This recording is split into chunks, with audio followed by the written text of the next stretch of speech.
Now for our story. This evening, Mrs. William Meade arrived in Los Angeles and found an answer to the telegram she had sent from the train. Paul Cromwell was at the station to meet her. Kit hadn't intended to look up any of her friends in California, but she had made this one exception in Paul's case. Paul, who in the days before Kit had returned to Wakefield, before she'd even met her husband, Sergeant Bill Meade, had been quite an important interlude in Kit's life, an interlude Mr. Cromwell had never forgotten. Now it is nearly 7 o'clock in the evening. Paul Cromwell and Kit Meade are in her apartment at the Wellington Park Hotel. Kit is in the bedroom putting on fresh makeup before going out to dinner when Paul calls. Kit, Yes, may I use the phone? of course. Operator, Malibu 97272, please. Malibu 97272. That's right. Shall I close the door? Oh, no, I haven't any secrets from you, darling. Oh, after what you told me about your house guest, Mrs. Fenner, I can believe that. I didn't say anything. Well, I've been able to put two and two together. That's what you wanted me to do, isn't it?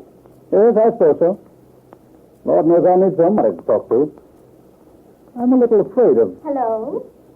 Lisa? Yes, Paul. Where are you? I'm still in town. Oh, There's Max. he and the housekeeper are in the kitchen having dinner. I said I'd answer the phone for him. Do you want to talk to him, Paul? No, that's all right. Have you had dinner yet?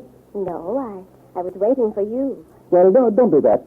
You'd better go ahead. I won't be back, not until after dinner. Oh, I'm sorry. Paul, are you in an awful hurry? No, not particularly. What is it? When you left, I had a feeling you were so worried about everything. Well, naturally, I'm concerned about you, Lisa. Don't be. Are you where you can talk? Oh, yes. Yes, there's no one around. I'm afraid I distressed you this morning when I arrived, Paul. I mean, dumping all my troubles in your lap was one fell swoop. Oh, but Lisa, darling, who wouldn't be distressed? Oh, for you, I mean. Your husband leaving you, the baby, your career shot. Oh, I don't care about any of it. I think I'm well rid of Lance. That should have happened a long time ago. Actually, Paul, I'm very happy about everything. You are? Yes, I am. I think you understand why. Well, Lisa, dear, I think you're wonderful to feel this way. It makes me admire you even more, but Oh, but I don't want to be admired, you see. Look, I don't think we should talk about this anymore over the phone. No, I suppose not. I just wanted to tell you. Ah, you're a sweet child. And I do appreciate your letting me stay here for a while. I hope it's not inconveniencing you too much, Paul, but you did tell me to call on you if I ever needed anything, so you meant that, didn't you? Of course, Lisa, of course. I wish you were here tonight. Oh, look, sweet, I've really got to run now. All right. You met the train? Oh, yes. Well, have a nice evening, Paul. I'll see you later. Oh, don't wait up for me. Oh, I may be rather late, you know. And, goodbye, darling. goodbye. Glad to have that over? Ooh, there's no one around. Oh, you so-and-so. Well, where are we going? Let's go back into the living room and decide. You know, you look really gorgeous. Oh, I'll bet. No, really, kid, I mean it. I don't think I'd have guessed. Kid, tell me something. Why is it you don't want anyone to know you're going to have a child? Darling, I'm not quite ready to tell you that yet. I just don't. But your father knows. No, he doesn't. Only Bill and the doctor at home. That's the most peculiar thing I ever heard of. Then you've come out here to have the baby, is that it? Yes, But you said you didn't want the child. that's right. I don't. Well, how did you happen to pick on me to get in touch with out here? Well, darling, if you think back a couple of years, that winter in New York, Oh? Really? well, perhaps I shouldn't have said that.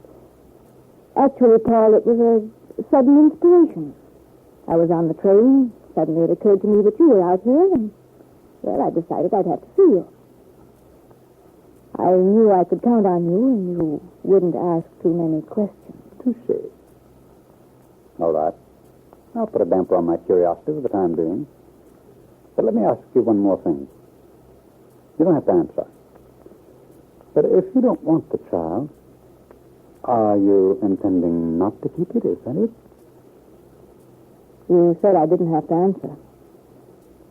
I'm not going to discuss it with you anymore at the moment. Okay. Now, what's the joke? I was just thinking that this is the darndest situation. Here you are, very happily married, at least so you told me. Anyway, here you and Bill are, to all intents and purposes, love's young dream. You're going to have a baby, and you don't want it. And there's Lisa, deserted by her husband, flat broke, and happy as a lark. Maybe it's too bad our positions aren't reversed. What do you mean by that? Oh, I just said it. I don't know if I mean anything. Paul, tell me some more about this Lisa Fenner. But I have told you, Kit. Oh, I know. You've given me an outline, but I'd like a little of the detail work filled in. You said you met her in San Francisco when she and her husband had an engagement there? Yes, they were dancing at the Regency. She hasn't any idea where her husband is now. No, Does she know her about the baby? she says not. Well, perhaps that would bring him back. I hardly think so. But if it would, heaven forbid. I mean with Lisa staying at the beach. Oh, I understand. Anyway, she's really much better off without him. He's a wonderful dancer, but absolutely no good.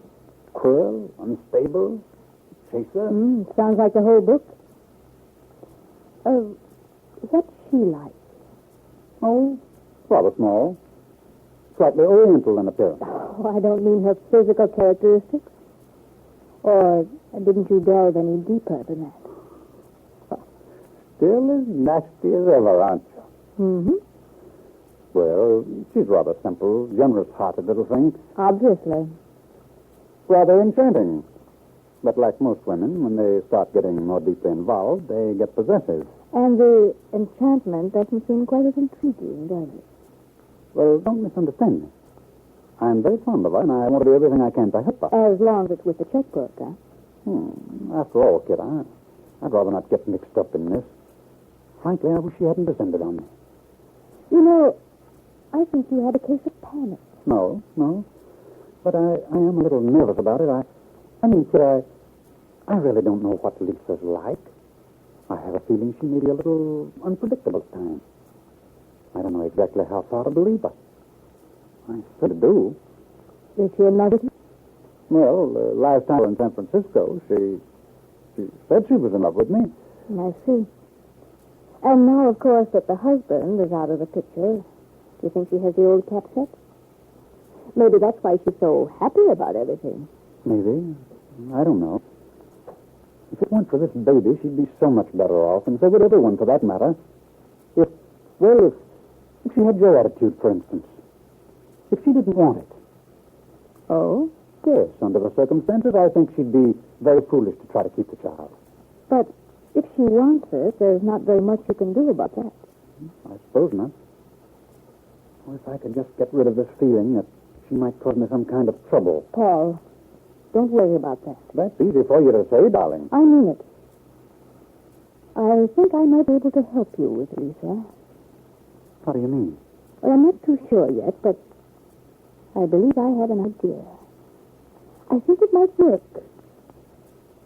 I want you to drive me down to the beach the first thing tomorrow so I can meet her. Oh, Kid, if you could only help me, I'm quite sure I can, Paul.